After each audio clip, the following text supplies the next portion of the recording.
welcome to another episode of Amy Lynn Creative. In this episode, I'm going to share with you six ways to ensure people take your side hustle seriously. That's right, I'm going to share with you 6 ways. Well, let's clarify this. The reality is that no matter how hard you try and how consistently you employ these 6 things, okay, there are going to be people that won't take your side hustle seriously, and those people unfortunately tend to be the people closest to you. So sometimes your friends or your family, especially if you are a service-based business and you are working full-time and building a business on the side, can be very hard for family and friends to understand. Those are not the people I'm talking about. Honestly, I'm talking about clients. So potential clients, current clients, past clients. How do you get them to make sure that they take your business seriously? Number 1, have a website. I can't say this enough. Have a website. Even if you have a really strong following on social media, even if you have great word of mouth going, you need to have a website. Now, there's a few reasons for this. One of them is you have your own home on the internet. Please remember that you do not own your followers on Facebook, Instagram, TikTok, etc. There have been so many instances, and I feel like especially lately, I'm filming this in October of 2020, and I've heard of multiple instances just this week where entrepreneurs had their Instagram accounts shut down for no apparent reason. So having a website is really important because it gives you your own acreage, so to speak, your own land to share yourself with your clients. There's a lot of marketing stuff, but all that to say, have a website. And the other reason you need to have a website is because it automatically increases your people's trust in you. I don't know why. Anyone can make a website, but for some reason having a website just increases your validity as a business. If you're just starting out, there's a few different options. There's some really great, we live in an amazing age where it is so easy to build a website. And there's options like Wix.com, Squarespace.com. I would recommend Squarespace over Wix. I will say that Wix has a totally free version, so if you're just starting out and you know you need to recreate your website at some point, but you just need to get something out there, Wix is a great option. Squarespace you have to pay for when you finish your free trial, so there is an investment there. Another one I would highly recommend, especially if you plan on blogging in the future, is Showit. Now, Showit was originally created for photographers, but a lot of different businesses use Showit. It is incredibly powerful, incredibly professional. My website is Showit. I love it dearly. It has a little higher learning curve, but you can do anything. Squarespace and Wix are both they're drag and drop, but there's limited customization. Now, I'm talking mostly to service-based businesses here. If you're a product-based business, you'd also want to look into Shopify, and I would not recommend Wix at all for having a shop or a physical shop or even like a digital product shop. Okay, number 2, make sure that you are responding to emails promptly and professionally. So the rule of thumb is usually reply to emails within 24 hours. Now, especially lately, I have not been winning a life in that area. Give yourself some grace. However, in general, reply to emails within 24 hours, especially with potential clients or current clients. So clients should come first, respond to them within 24 hours, or at least shoot them an email saying, hey, I've got this going on, or I'm out of the office, I will get back to you at such and such, and then get back to them on that date. Or I need to research this for you, let me get back to you. That kind of thing, just so that they know that you read their email and you're not just ignoring them, or you're not just so busy with your day job that you forgot about your side hustle. Yeah, that's a big one. Respond to emails quickly. Also, professionally, please spell your emails correctly. There are so many tools for spell checking. Grammarly is one of them. If you use one outside of your email service, there's really not a lot of excuses. Please spell correctly, use correct grammar. That will go a long way, believe it or not. Number 3. That's 2. 3. I can count sometimes, I promise. Number 3. Deliver more than you promised sooner than you promised. Otherwise known as overpromise, don't do that. Under promise, over deliver.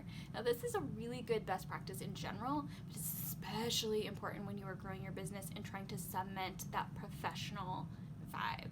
So this means that, for instance, I'm a photographer. I always deliver a few more images than I promise in my contract, and I always try to deliver it sooner. I really aim for a lot sooner delivery than my contract states. So these two things, first of all, can help you build referrals and grow your business faster, but also makes you look really, really professional and like, oh my goodness, she actually knows what she's doing. Imagine that. Number 4. Show yourself to be an expert in your field. And you're like, I can hear you. I can hear you right now. You're saying, oh, but I'm not an expert. I just started my business. I have a side hustle. Excuse me. You're an expert. I promise. Okay, here's why. If you are a photographer, for instance, I keep using that example because I am a photographer, so I know that best. If you're a photographer, I can guarantee you that you know more about what's going to happen in that photo shoot than your client does, because you're in charge of your experience. So you can let them know in advance exactly what they're going to expect or what they can expect from you. So this means you do need to have a process so it's the same every time. But that means that you can send them an email. Here's what to expect. Or on your website that you've created, because you're super professional like that, on your website you have, here's what you can expect. Step 1, step 2, step 3, step 4, step 5. Here's what you're going to expect. And then when you follow through on that, wow, this girl really knows what she's doing. Okay, so look at that, you're an expert. Okay, another way you can do this before they're even your client is on Instagram or your blog or wherever you're posting regularly, because you are posting regularly, right?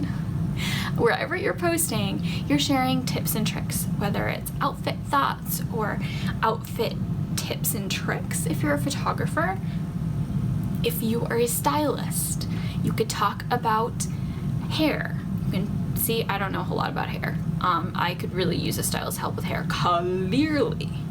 Okay, so tips and tricks for everyday hair care.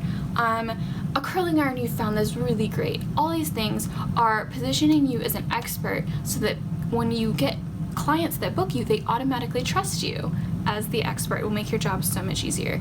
So again, blogging, Instagram posting, when your clients book you, you could send them a style guide. And there's a lot of templates out there for style guides or prep for your session guides, especially in the photography realm, but also in other realms as well, where you can set expectations and say, hey, if you want your photos to look a certain way, you may want to dress this way, or here's some ideas, or remember to feed your baby before your family session, feed your kids before your family session, things like that.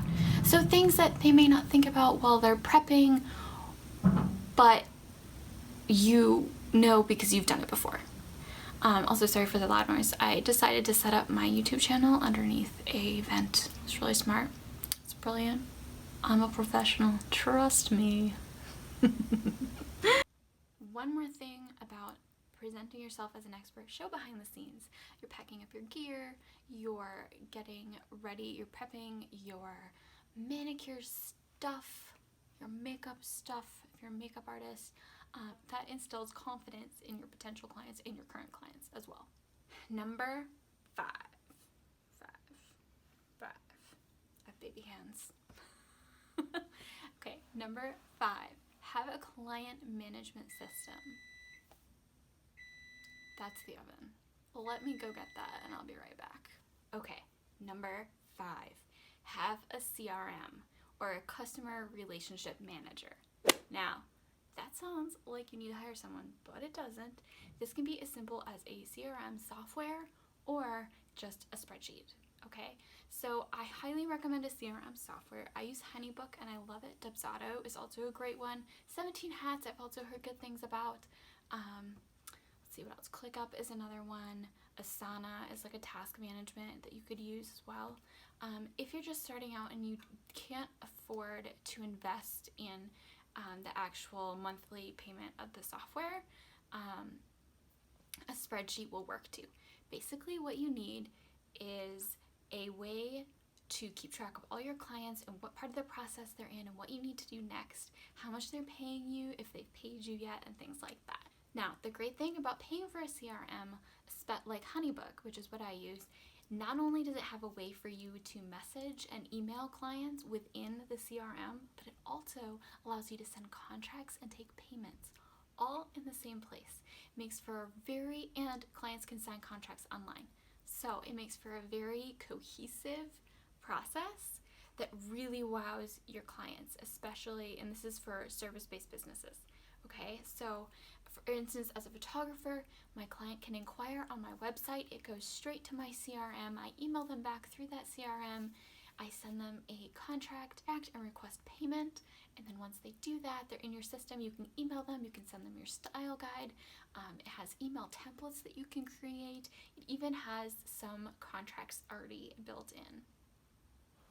So if you decide to go the spreadsheet route, using agree.com for contracts and payments can be a really easy way to blend that. Now, if you're just starting out, they have a free version, and the paid version isn't all that much of an investment either.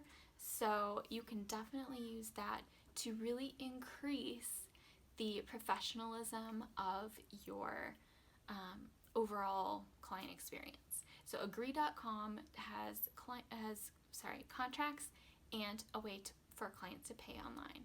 So those are really, really easy ways to massively increase your professionalism and make it so that you don't lose your mind. Because the great thing about using a CRM or a spreadsheet or something is it keeps you organized too, which can really, really, really help your sanity, especially when you're working a full-time job and then coming home and working on your side hustle, or you have kids. It can be really crazy, as you know and as I know. One thing to note, this is not a sponsored video in any way. I do have a referral link for Honeybook. You can get 50% off your first year of Honeybook. That link is down below. I do get a small commission when you sign up, but obviously it gets you 50% off, so it works in your favor as well. And that is down in the description below. Lastly, number 6, be honest when people ask. This, I think, can be really hard for us to admit, but honestly, if you've done the other things, this should come really easily.